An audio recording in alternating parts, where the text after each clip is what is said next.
was camp today for you? It was a little threatening with the weather, but it cleared up, so you stayed dry? Before it started, and it was raining like crazy, and I didn't have an umbrella or anything, so I thought, what an idiot. Yeah, that's right. It doesn't rain in California. It doesn't. So, unfortunately. And so, and then we're doing the show like this, and then the practice is behind, and I want to just turn around and watch the whole practice. Yeah, right. And so you don't get to see as much as you'd love to, but I thought it was a good practice. Did you guys stay here the whole time, or did you watch? Yeah, we're down on the field. No, we're You're on the there. field. We don't start until 1, so the practice was really over. Good. A lot of red zone work today. Yeah. Yes. Yes. We asked Josh about that. Situational football, and so, but he said I threw a lot of interceptions a year ago, and a lot in the red zone. So he said maybe this is what we're doing to try to fix some things and get better. Maybe you should practice it, huh?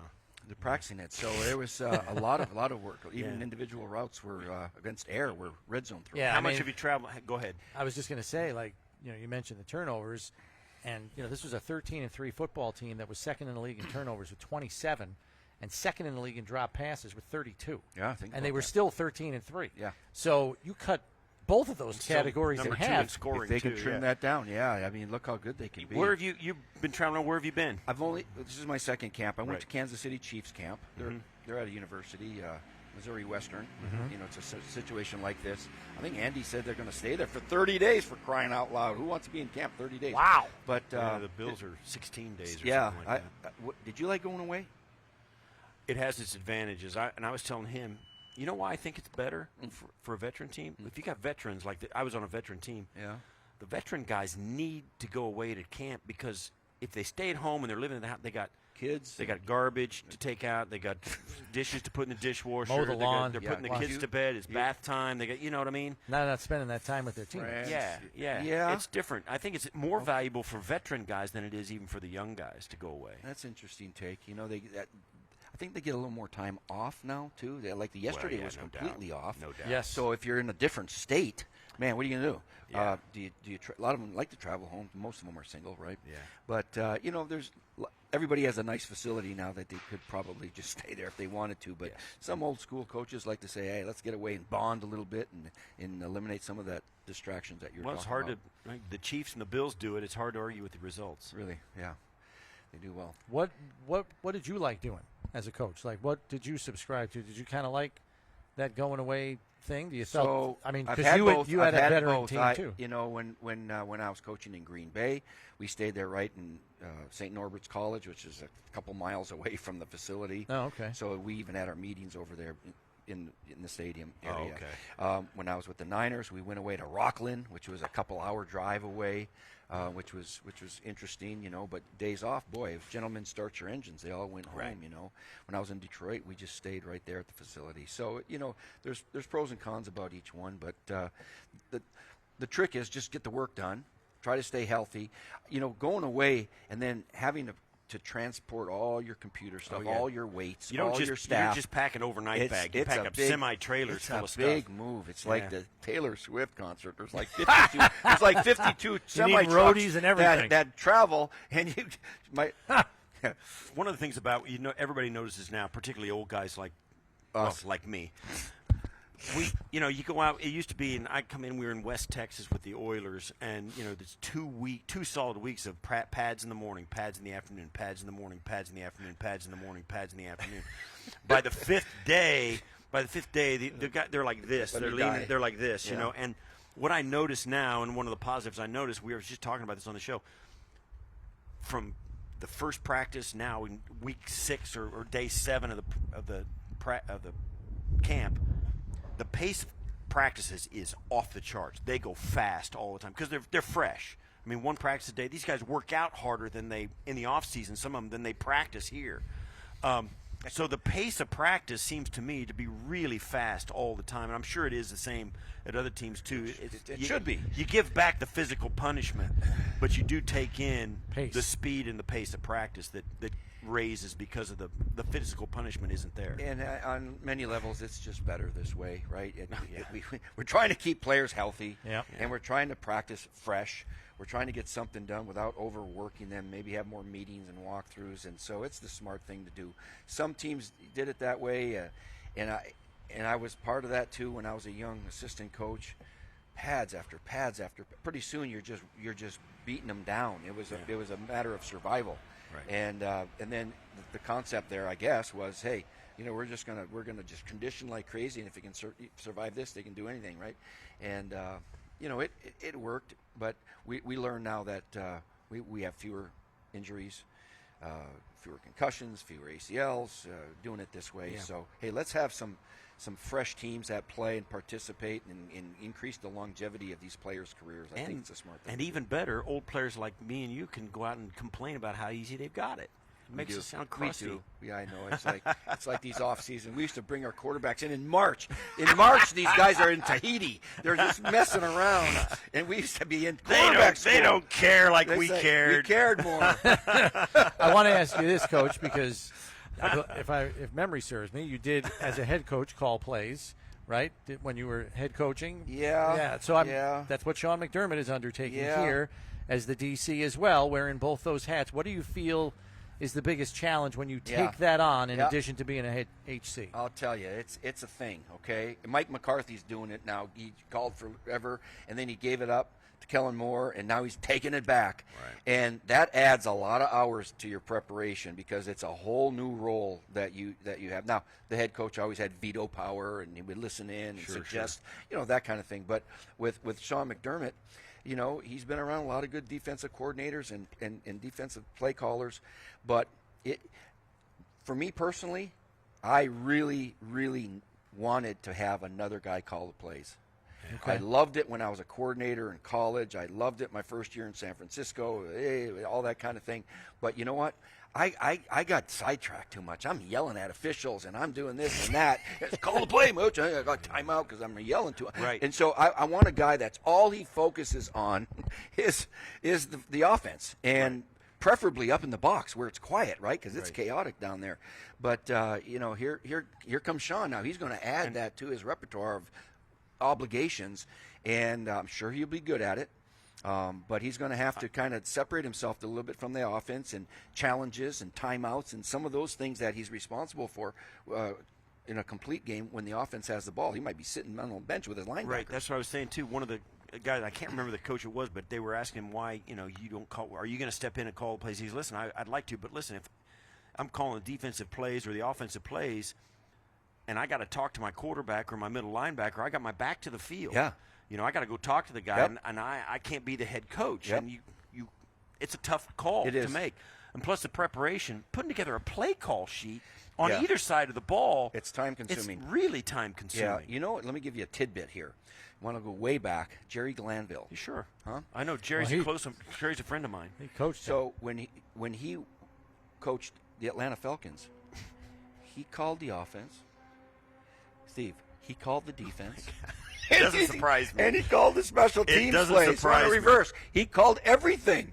Yeah. And now they were run and shoot, a little different, a little Right. more simple, Well, and you then he tailor was it so always you a can. defensive guy. He called everything. It's like the assistant coaches would just eat a hot dog on the sidelines Wow. because he was doing everything. And he did it in cowboy boots and a slicker. And he left tickets for Elvis. That's right. Yeah. That was pretty special stuff. Let me ask you about Ken Dorsey, because this is year 2 now, and I think even though this was a very prolific offense in terms of point scoring, red zone touchdown efficiency, number 1 in third down conversions last year, there were times in the second half of the season where the offense looked like a heavy lift at times. It wasn't coming as easy to them as it had in the first half of the season. There were several reasons for that.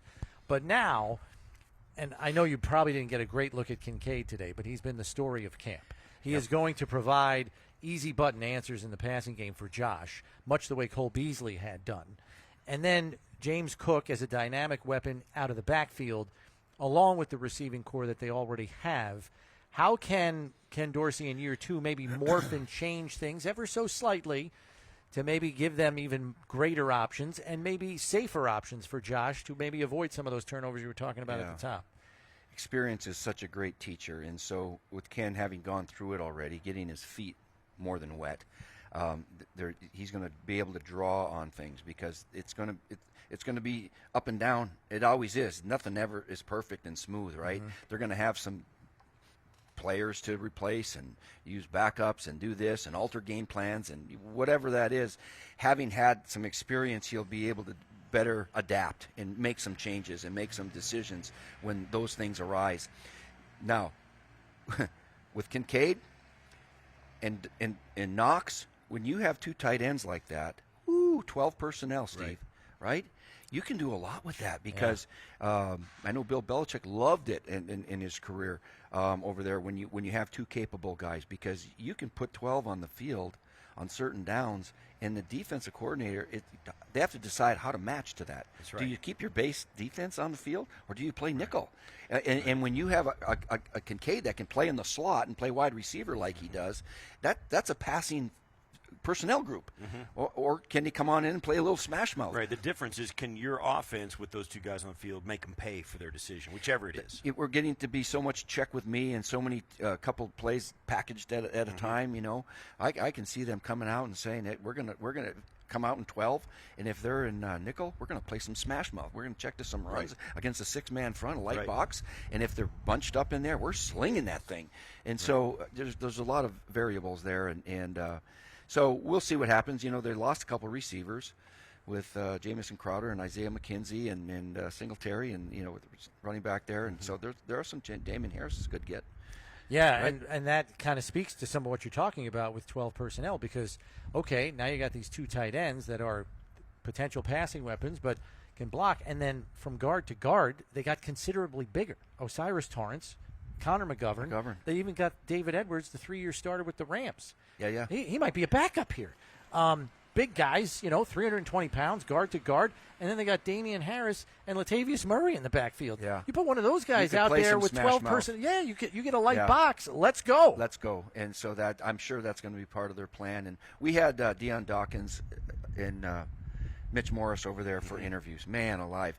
Not everybody is blessed with veteran leadership experience like those guys bring to the table. Yeah, they're great. They're solid individuals. Start with guys, that. Good players, captain-like, and that kind of thing. And then of course they'll bring these new guys along quickly. Right. And you got to be able to protect that franchise quarterback. That's for sure. Part of that is with pass protection. Part of that is with the run game, like you mentioned. We've got we've been monitoring a trend that we see is this positionless football, kind of on both sides of the ball. Like the Bills did it last year, where they never switched up defensive personnel unless it was short yardage or goal line when they put some heavy people in. But it was nickel all the time: 2 linebackers, 3 corners, 2 safeties. Now we're seeing a little bit of them maybe move to that offensively, where, like you said, either go 12 personnel or 11 personnel and just never get out of it, and then move those pieces around. Maybe have a tight end in the slot or to the boundary. Put a tight end in the backfield, split the running back out because he's a really good route runner. All that kind of stuff. Do you see that trend continuing, or is this just one more season of the NFL we're going to see? When you and I were in the league, Steve, they had a thing called fullbacks. Right. And it's like a Tyrannosaurus Rex. All right, they're extinct almost right now. I'm going to Google that. Google that. Find out what it means. used to be. They're using tight ends to do some of that right now, right? And it was quarterbacks like under center. Remember those days? That's right. I had Steve Young. He never was in shotgun in his entire life. Really? Ever. And so he just liked to have his eyes on his work, and hands under a center right from the get-go. Could have gone into shotgun, but he just didn't prefer it. He just wanted to be under. Anyway, we are now over 60% in shotgun. We are now the most frequent personnel group in the league is 11 personnel. 11 personnel, so that's the trend. That's what's coming up from the colleges. That's what's coming up from high schools. It simplifies the game. If you're only in 11 personnel and you're playing against nickel defense all the time, it's now base. Yeah.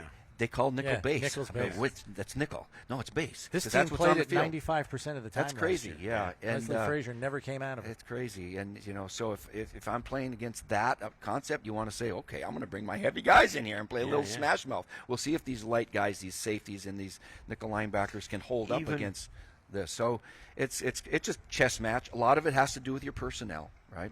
But it's a throwing league. Let's face it. Yeah. Last one I've got for you. What do you think of this division? I think many are of the opinion that the Jets and the Dolphins have kind of closed the gap on Buffalo for various reasons.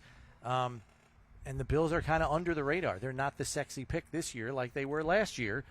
But you can make the argument that most of their roster is deeper than it was last year here in Buffalo. Middle linebacker is probably an exception, and maybe one or two other places. But if you look up and down this roster and the depth chart with the 2 deep, it's hard to not think that the roster is a little more talented and maybe deeper. And yes, Miami, Jets, they both got better. I don't know that they've pulled even. I don't think so, not yet anyway. So maybe you guys know the answer. Edmonds is gone. He was the green dot guy on defense. So the calls came into him. Who's going to replace him? It's open competition right now. Milano? Is it a safety? No, it won't be Milano. So basically it's Tyrell Dodson. Christian Bernard. Or Terrell Bernard. Okay. Terrell Bernard. Okay. The guy they drafted last year. Those 2 guys seem to be That's a big decision. Yes. Because you count on that. Dodson's a 4th-year guy. And, of course, they had Edmonds, and he's like he's a condor. He's a condor. He's a power 4. He's 6'5 plus, and he's hugely long. He's just a physical freak. Most linebackers aren't like, particularly in today's NFL. You talk about playing smash mouth. A lot of linebackers, by the standards of our day, are very undersized. Because they have to cover. They have to tackle in space. Right. Yeah. Do you think the pendulum will swing back? No. No, we're gonna. This is becoming more and more the Dick Butkus of the world, and we got Hall of Fame weekend, right? Right. Those kinds of linebackers don't exist in our league, right? The big, strong, will kick your butt linebackers because we have to have them in coverage all the time, 1-on-1 against fast running backs. Christian McCaffrey and Alvin Kamara, go cover that guy. Well, you got to be a little guy. You got to be a safety, sort of. But to answer your question about the division. The Jets certainly are going to close the gap, and it's not just because of Aaron Rodgers. That's a good young football team. They've drafted well. I can't wait for that opener, man. How about open at the Jets? Yeah, you think on the anniversary of 9/11 to boot. Gosh. Yeah. You think that's a big game?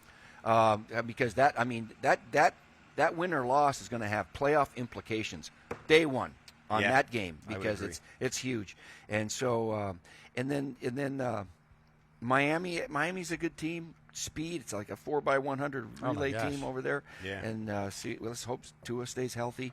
Yeah. And then and then you're talking about the Patriots, and they've got a ways to go now. I mean, they're it's sinful to say that Bill Belichick's team's on the bottom looking up, but they got to get more out of Mac Jones. I think Bill O'Brien being hired over there is going to help. Should really help. Get some continuity and experience in his ear. How much of a difference is Vic Fangio going to make as defensive coordinator in Miami? You know what? He's a solid coach. Yeah. He was a great defensive coordinator before he had the head coach opportunity, and he's not going anywhere. He'll make a difference. He'll be good. So the division's a tough one. And then the other AFC division in the West is a son of a gun too. And the East plays the West this year. Yeah. It's a fun schedule. Yeah. Can't wait. And the NFC East they got to play here this year. It's a bear. It's a bear Steve for sure. Mariucci, man. Thanks so much for coming by. Guys. Thanks for stopping by, Keep up Coach. the good work. That's Steve Mariucci from NFL Network joining us here on One Bills Live.